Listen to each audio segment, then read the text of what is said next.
Today we're spending the day in beautiful Santa Monica, home to the famous Santa Monica Pier, Palisades Park, and of course, Phil's Coffee.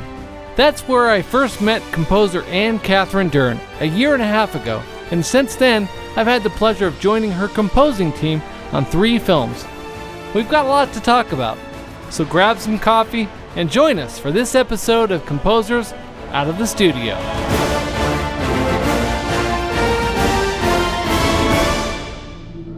Anne-Kathrin Dern is a German composer based in Los Angeles who is truly a rising star on the film composing scene. She has scored numerous films for Netflix, including the animated film Fearless, the Christmas movie The Claus Family and Claus Family 2, and Disney's 4 Enchanted Sisters. This year, she was nominated for the Society of Composers and Lyricists Emerging Talent Award and wrote music for the Grammy Award-winning album Women Warriors Voices of Change. She's the first female composer to establish an educational YouTube channel, which has exploded in popularity as a treasure trove of real-world knowledge. This year, Anne is set to conquer the horror genre with her score for the religious thriller film Devil, along with indie dramas and romantic comedies for Hallmark. You like living in LA? I love it. I've gotten used to it, especially the weather. I think it's a privilege to, live somewhere where there's mountains and beach and nice weather all the time, where other people go on vacation. I wish I could use it a bit more, because I'm spending so much time indoors just writing. We're going to read mean tweets together. Actually, we should have done that. Mean YouTube comments. Yeah. I've got them right here on my phone. So we first met actually from when I was filming some videos for Orchestral Tools. I was interviewing a bunch of composers. One of them was a roundtable that you were part of with Jeff Rona and Hendrik. And I vaguely remember you from that shoot, but I wasn't paying a lot of attention. I think by the time you arrived, we had already finished 2 bottles of wine. So Yeah. I wasn't really aware of you then, and then because you were the dude behind the camera. Yeah, then you won the Spitfire contest, and I had not really paid attention to that contest. I don't pay much attention to these things unless I'm in the jury, of course. I wasn't actually going to listen to your piece. But then there was this outrage about how undeserving it was and how awful your rendition of this was, and just people just going crazy about it. And I was like, well, now I have to check it out because I need to know if it's that awful. Yeah, it's like a car accident. You just can't look away. Yeah, it was just everywhere. Everyone just had opinions about it. And I'm like, what did he do? Did he murder someone, or did he do the whole thing with kazoo? I don't understand. And then I watched it and I was like, oh, I see. It's out there. Yeah. But it's funny, and it's actually I knew the episode of Westworld, so it was very much he's on these psychedelic drugs. And so it was actually very much in line with what the scene was about, because he was in these different worlds and different genres. Tripping. And so, I was like, this isn't terrible. This works. What's the outrage? It's out there, but I mean, And then people were accusing you of knowing JJ Abrams and all this stuff. And I was like, from 20 years ago? When was that? And people think that you're hanging out with the crew. You don't. The department heads know the director, maybe, and the executives, but everyone else does not directly interface with these people. I mean, we joke about it now. We're like, hey, can you call your friend JJ? Exactly, It's a running gag at this point. It's a running gag at this point. I'm like, I wish I could, I'd be like, hey, can I get on your next movie? Well, just the 8-bit is also a running gag now. We're just making fun of it, but at the time I was like, oh man, I hope this guy is not a recent graduate or a student. I would be so crushed if the entire internet and composer community lashed out at me like that for winning a contest that only got you the full Spitfire library thing. Like, I was like, it wasn't even like you got the show or anything. Right, yeah, it was just sample libraries. Calm down, people. Yeah. There were a lot of people that were upset, but there was a lot of positive messages, and like, you know, people like Hans Zimmer and Lorne are all weighing in on it and saying like, don't pay attention to people. And I was like, okay, you know, if like Hans Zimmer says don't worry about it, I'm like, I'm not going to worry about it. Fine. But it was just like instant karma, because if no one had said anything, I probably wouldn't have listened to it. You know? Yeah. It was just the outrage that made me even go there and be like, what did he do? Yeah. You know? And I mean, that's also how we got connected, I think. Like, I just wanted to tell you, like, don't worry about it. Like, this is crazy outrage. Yeah. And then you just asked, oh yeah, actually, we met before. And I was like, oh my God. Totally forgot about that. Nobody ever really remembered me because I was just, you know, doing the camera stuff, and, you know, and I'm like setting up 3 cameras and microphones and stuff, so I didn't really even, you know. But that's so funny because it's such a unique angle. Like, hey, remember I was there when we did the thing for Orchestral Tools? And I was like, oh my God. Yeah, I want to meet up for a coffee and just like talk a little bit, similar to what we are doing now, basically. Yeah, in fact, the same coffee. Same coffee. Yeah. Yeah, and just like taking a walk at the beach and just like chatting, you know? Yeah, and then you just stayed in touch and asked questions, and, you know, it was a lot more like just a natural progression. I mean, I think we talked for half a year or a year before we actually worked together. Yeah. And you were writing all these library demos, and I thought each of them just got better. And then I was like, I listened to your demo for the Sunset Strings. I bought the product because of you. Yeah. Yeah. I was like, this is kind of cool. This is a different string library from what we normally have. Yeah. After I heard that demo, I was like, maybe I should get him onto the horror film, because I feel like he would be good with that. And yeah, then you did like that one scene, and it was really good. And then I gave you another scene, and it was really good. And then I was like, okay, just take your pick. Everything on the Google Sheet that is unmarked still needs to be done. So yeah, take it. Yeah. I was like, okay, I'll take that one and that one. You did a whole bunch on that movie too. You did like, what, 20 minutes or something? 25? Yeah, like it was quite a lot. 23 minutes. Yeah. That was like a concern for me, was just like, can I do it? Can I write fast enough, you know? And I was like, this is great. I was getting ahead, so I was like, okay, this is perfect. I just gotta, you know. You were way faster than the rest of us. Like, I was just like, how is he getting so many cues done? I'm struggling. Yeah, and then we just kind of continued the journey from there. The Klaus Family 2 and Half Whole Take. And I've learned so much from you, and just going through that whole process. It's been awesome. Yeah, but what you're really good at also is, for some reason, your production value is really good. Like, you really have the ears, and it's pretty obvious that you practiced a lot and watched a lot of tutorials, and then, you know, applied what you learned in those tutorials, and you know a lot of sample libraries, you know how to use them, when to use them. Yeah, you're just very proactive in your learning. You know, the moment you realized, oh, I'm missing some orchestration knowledge, you like immediately bought Study of Orchestration. Yeah. We're like, all right, I got to learn this stuff now for the Klaus family. But, you know, it's a very proactive way of learning, and it was just very interesting to me how you got to that level so quickly.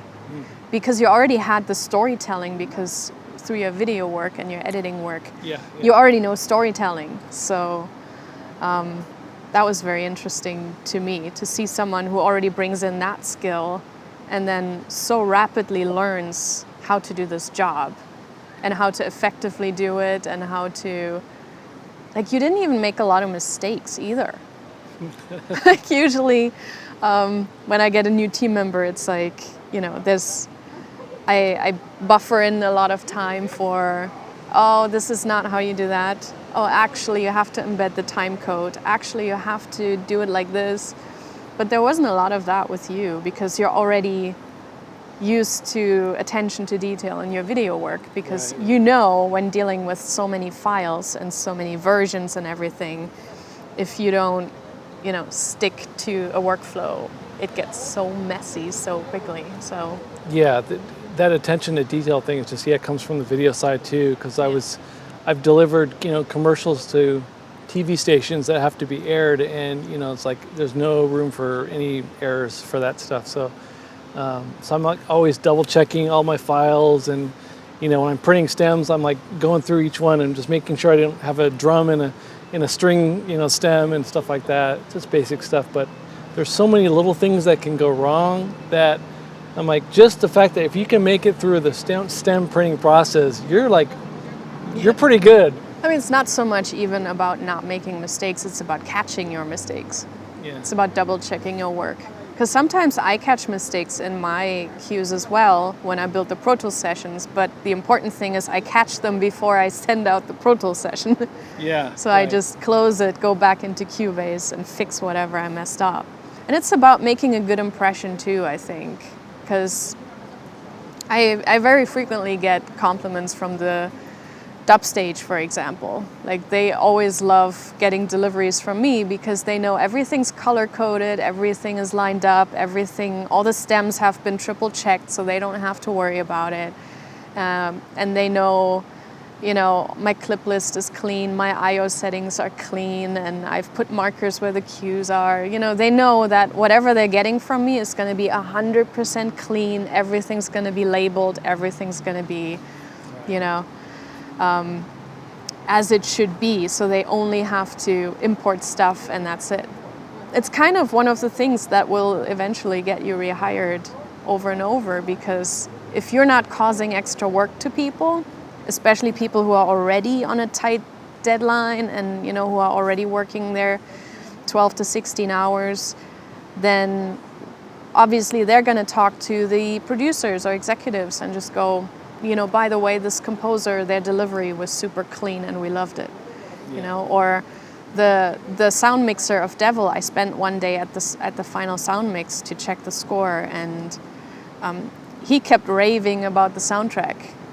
Yeah. Like, he was, and the director was there too, and sometimes the producer was there as well. And so it's, in your favor if there's a neutral person that had nothing to do with it also saying, this is one of the best soundtracks that I've mixed into a movie, and this was one of the cleanest deliveries I've ever gotten. There was not a single mistake in here.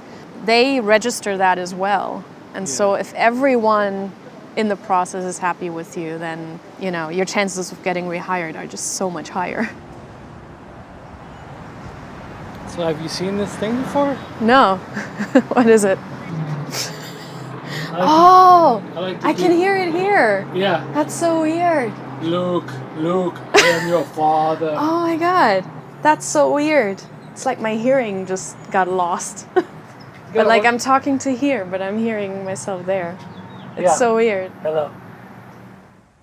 Recently, you've been working on a really diverse range of scores, big variety of stuff. How is it like going from one genre to the other? I actually like it when it's very different from one project to the next, because I've had it for many years where it was similar, and then you have the problem that you start repeating yourself because the old thing is still in your system and you kind of haven't flushed that out yet. And then you already start the next thing and you still have the melodies from the other thing in your head and the orchestrations that you used. And so going from something like Klaus Family to then Half Whole Take, which is, much darker and, art horror from a Christmas movie for kids, it's unlikely you're going to repeat yourself because they don't share any of the same material. Because by the time you're done with one movie, you've heard those same themes over and over. Yeah. People underestimate this. They think we listen to our own music, and I'm like, by the time we're done with this, I'm ready to not hear it again, okay? Yeah. Like, I'm good. Yeah, you've heard it like a million times already. The only time I really get worried is, I was worried before Devil, actually, because up to that point I had only done, for several years people were just hiring me for kids entertainment. and orchestra specifically and melodies. And I knew for this score we were not going to have strong melodies. We were going to have a lot of sound designy stuff, a lot of pads. I knew it was going to be 90% synthesizers and like drums, electric guitars. So I was really worried about that because I was like, I have to do it because I have to broaden my horizon. I can't just stay in that one lane that I'm really comfortable in. Yeah. So I have to branch out. It's also why I took Half Whole Take, because I saw the movie and I was like, this is different. yeah, definitely. This is art, horror, mixed with a bunch of other genres. So I was like, I should do this because it's going to be artistically fulfilling and it's going to, engage a different side of me. Yeah. So that's also why I took Devil, because I was really worried. That first opening sequence took me probably 2 weeks to do. Finding sounds and also sitting down with Callie, who designed some patches for us, and just really trying to figure out the sound. Sitting down with someone for the electric guitars and just really going, okay, we have to find a palette for this. I think we settled a lot on modular synthesizer sounds and stuff, and apparently that was the sound I was going for, but that kind of took 2 weeks to just kind of go through stuff. But it was very scary because I didn't know if I could do it. Yeah.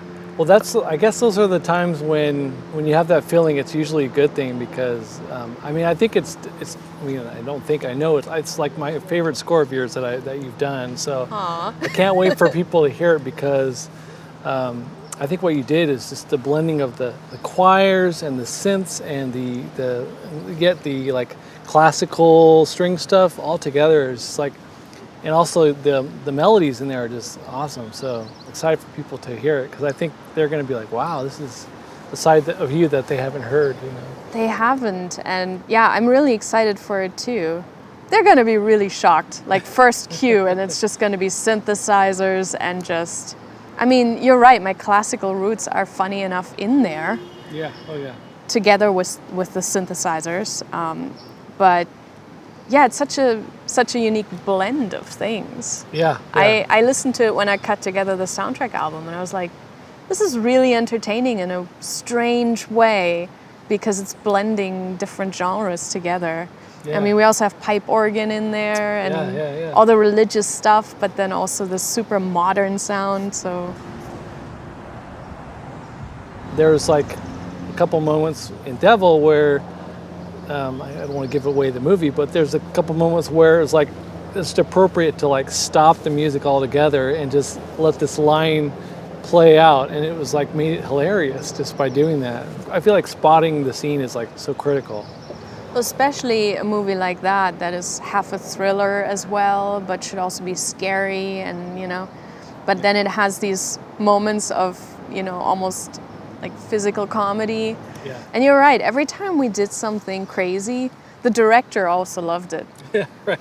Like you and Lars, you were sending me cues and you were like, I don't know if this is, because that movie could have gone in so many different directions. It's so, Lars also did this crazy thing with the choir ones where he pitched it in a weird way and stuff. And he was like, I don't know if this is too crazy, but you listen to it. And I listened to it and I was like, this is very crazy. I like it. So let's just send it off. And then the director was like, best thing ever. Because I always send it off with the same disclaimer, like, this isn't exactly what you said we should do here, but I kind of think it works, but you check it out. We can change it if you hate it. And then the entire time he was just like, this is just crazy enough. I was like, okay, good. We have a guideline. The crazier, the better. Yeah, those are the good directors to work with too, I guess. Yeah. Have you found that that's an actual good strategy to use of like, let me send them something a little bit more than maybe I would do, and then I can always back it off a little bit? It depends. Like sometimes with this director, I kind of knew his taste a little bit, but it was a first-time collaboration. But so, for example, for Michael, the Archangel? I think Archangel. Archangel? Yeah, I don't know. Electric guitars were not in the briefing. It was just pulses that he wanted there and possibly big drums. But so I saw the character and he's wearing this leather coat and the boots and everything. I was like, there's a bit of a cowboy vibe to him and a little bit of a, So I was like, maybe electric guitars. And he just ran with it. The director heard it and was like, not what I asked, but I put the pulses in there as well and the big drums. So I gave him what he wanted, but I added something unique to that character. Yeah. And he immediately made the connection. He was like, yeah, he's a bit of a cowboy, isn't he? And I was like, yeah. That was the thought. That's a really good example of how music can really enhance a film too, because it really took that character to another level, I think. He kind of became a badass after that because, he's like this awesome, like, badass priest guy, It happens a lot. Like the director of Klaus Family 2, for example, was really hesitant about the tenor recorder. Oh, really? I sent off the first cue for Marie, for whom that instrument was, and he was like, and on the first cue, I didn't have the live tenor recorder. It was just the sample library recorder. And it sounded a bit badly sampled. Yeah. And so it sounded more like what he called ethnic flute. Like it sounded more like some, Chinese flute or, something, or like an Irish flute or something. I let him sit with that for a bit. And then when my actual recorder arrived, I recorded it with the real thing and sent it over to him. And I was like, so the thought here is that, it's technically the soprano recorder is a kid's instrument in a way, or something that kids learn a lot and that you would play Christmas carols on a lot. And so that's the thought here, but I'm just taking like the adult version of the instrument. Yeah. And I let him sit with it for probably a week. Like he did not immediately make a choice. I wrote another cue with that instrument and sent it over to him. And I was like, all right, you have to make up your mind. Are we going to use this or not? And then he was like, you know what? I'm going to run with it. I'm going to trust you. And I'm going to run with it. And then that turned out to be, the thing of the score. Yeah. Yeah, sometimes you got to take that risk, but he could have vetoed that, of course, as well. He could have been like, no, honestly, I don't like it. Let's not do that. Then I would have just come up with something else. There's always 8-bit. It's always an option. If you want to really take a risk. We will find a moment to use 8-bit in one of my scores. I promise. So when you're recording your woodwind parts, you're breaking it up in sections? Yeah, because I don't like to do loop recording, because then if I didn't play well, I just get more nervous with each take for some reason, even though there's no one there to watch me and judge me except myself. But then every time I'm like, but this time I have to. So then if I just can't get it right, then I'm just like, all right, I'm just going to record 4 bars. Then I'll pause, duplicate track, then I'll record 4 bars. Yeah. And then even then I still have to like do volume balancing and usually use Melodyne to tune it a little bit because one note was out of tune and I just don't have the nerve to do it again. And then people hear it on the soundtrack and they're like, you're a fantastic woodwind player.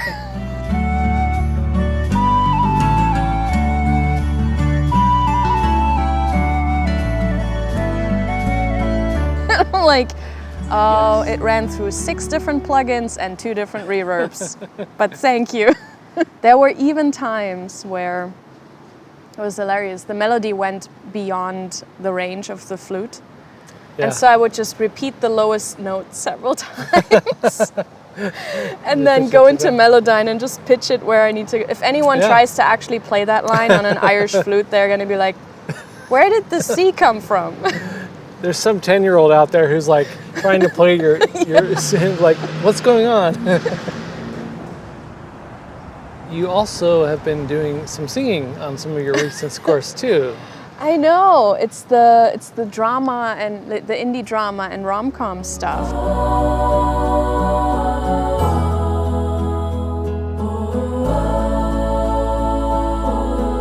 It's why they hired me, funny enough. I did it on a demo somewhere and they were like, this thing is what we want. And nice. My manager keeps telling me they all respond to that because it's so uniquely you. Like nobody else has that, nobody else can do that. Because it's your voice. Right. And so I started doing it in one score and added the flutes and everything, and now the same people keep hiring me exactly for that.